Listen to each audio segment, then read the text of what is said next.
Another thing that came out this week, Lyle, just an awesome piece written by Ryan Divish that I think we just need to talk about here. He went a little bit more in depth on Scott Servais's offseason escapade around the Americas to visit his team leaders and sort of keep everyone at bay. I mean, what a job he did. They pinpointed leaders of the team. They saw how the offseason was going. They saw how fans were receiving it all after all the 54% stuff too, obviously. And clearly there was a plan in the organization that said, okay, we have got to do some damage control here. And not just damage control. We've got to get everybody on the same page. So what did they do? They sat down. They picked out a handful of guys who they felt like these are our team leaders. And we're not just going to go call them. We are going to meet in person. We're going to talk things out. We're going to explain what the process is behind all this, because we don't want questions behind closed doors with players saying, what are we doing? Why is this happening? Why is Gino getting traded away? Why is Kelnick getting traded away? Like, they sat down and said, this is what's going to happen. Bear with us. And now everybody not only seems like they're on the same page, people are fired up. Like we talked about on Friday, people are coming into this spring training being like, let's go. Everybody's fired up to work. Everybody's happy with, and in the end, with the moves that got made. And it seems like those meetings were pretty productive between the handful of guys that they picked out to meet with. Scott made it a point to say they'd never had these kind of conversations before. And multiple of these team leaders said they'd never had a manager put that much effort in an off season to do this kind of thing. Like, let's not get it fooled. The optimism that is in this 2024 Mariners season does not happen without Scott Servais and the job he did this offseason. It does not happen.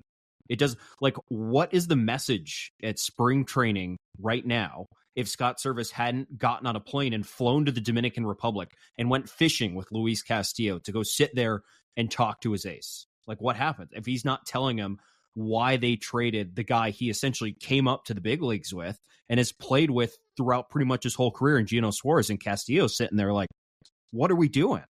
But it's Scott's job to get on a plane again and go all the way to the DR to talk with Luis Castillo, to say, listen, here's what we're doing. Here's what we're up against. Here's how we're going to try and fix it. Here's the moves we're going to knock out. And this is a group effort as well, because Scott can talk all he wants, but Jerry and Justin need to come back behind him and deliver, and they certainly did. And another telling thing about this, the part of this story that stuck out the most is Scott made sure he wanted to hear every guy out individually. So he started with Cal, and then he wanted to do Ty and JP because they're both in the Seattle area. So Cal was on the phone, at least the first conversation was on the phone, and then Ty and JP were next. They're both working out a drive line. Yet Scott said, I need to talk to these guys individually, even though they're spending a lot of time together. I need to sit down with each one individually and get the individual person's opinion on this. And I mean, that's all relationship building. It could be so much different if it's the three of them sitting at a table together. But Scott's like, no. We got to do this individually and individually talk this out and individually get this mindset right between the two of us. And that's awesome. And I can't have enough praise. Like, how many managers in baseball want to put in that much effort with their roster in the offseason? Not many. And this job that Scott did this offseason could be the difference in like guys wanting to stay here and sign extensions. If like Scott's staying, wouldn't you want that guy as your manager? Like if you're Cal Raleigh and you want to sign an extension, you're like, I love that dude. I mean, look at the effort he did with all this chaos that's going around above us. He's like, trust me, guys, we got this. Yeah, it certainly helps. And I know there's probably going to be people that heard you say what you just said. It's like, oh, well, Boris guy. Yeah, we know. We're not saying it's 100% certainty. We're not by any means saying that. But when you have a manager that you believe in and you know he believes in you, it makes a big difference. I guarantee you it means a lot to Cal Raleigh that Scott Servais sits him down and says, you are one of the most important players on this team. You're one of the leaders of this team. And what you have to say matters. Like that, like athletes are human beings. They are not, they're not droids or cyclones. They're not just programmed. No, these are human beings. And when you get told you matter like that, that's a big deal. And that meant a lot to Cal Raleigh. It meant a lot to all these guys that they met with. I think it was pretty cool that before he met with Luis that he went and saw Julio? I think it was after. So I think it was pretty cool how Scott talked about he went to Tampa to go watch Julio work out. And not only did Scott say, wow, like these are workouts. Like it's not just, these aren't just some players running around and doing some agility drills. No, Julio is like pushing himself to the absolute limit, paired with Julio saying he felt like it was cool to have Scott see him work out. So then Julio could say, yeah, now Scott knows, like, I'm not just out here messing around. I'm not out here just soaking up the sunlight. I'm out here to put in the work to be an MVP. I thought that was pretty cool. And Logan Gilbert, he obviously met with too, because he's in the same state. Scott Servais deserves a ton of credit for doing this. And I'm sure there's other people in the organization that sat down and came up with some sort of this plan with him.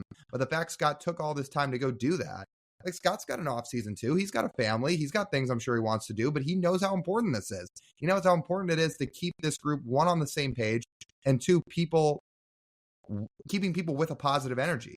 And do you think that doesn't play a factor into how hyped these guys are getting into spring training this year? No, I think it plays a factor. And Scott, I think, put it perfectly here at the end of this article. You want them to trust that it's all going to work out in the end, and that when we go into spring training, we're going to have a good team. We're going to try and keep our core group intact and try to add to it. And I think we have it. I mean, that checks out. That's what they did. Core group checked in on during the offseason, kept together with a consistent message, and then add around it. And then everyone sits around and looks like it's like, well, we've got good team chemistry. We have a good lineup. We have the best pitching staff in the American League. You know, I'm kind of liking this. I'm kind of liking this. I am. And it's just cool to see like Luis Castillo say like, I mean, he just sat down and like, no manager has done this for me before. Now Scott is always welcome in my house because he did this. Him and Pete Woodworth when they went down there. No one else bothered to come all the way to the DR to see me and sit in my boat, which also, by the way, side note, also called The Rock, which is pretty cool on Luis's part. But I'm sure it's a good fishing boat. But shout out to Scott Servais, man. You can always talk about external roster additions, but much like the current state of college football, it's also what you do with your current roster as well. And I wouldn't call it a total re-recruitment, but, you know, getting everyone on the same page and delivering that message, so important. So in case people either haven't read the story or didn't totally follow along, the guys that they identified as the key pieces of this team, the leaders, who he went and met with, he met with JP and Ty France in Seattle.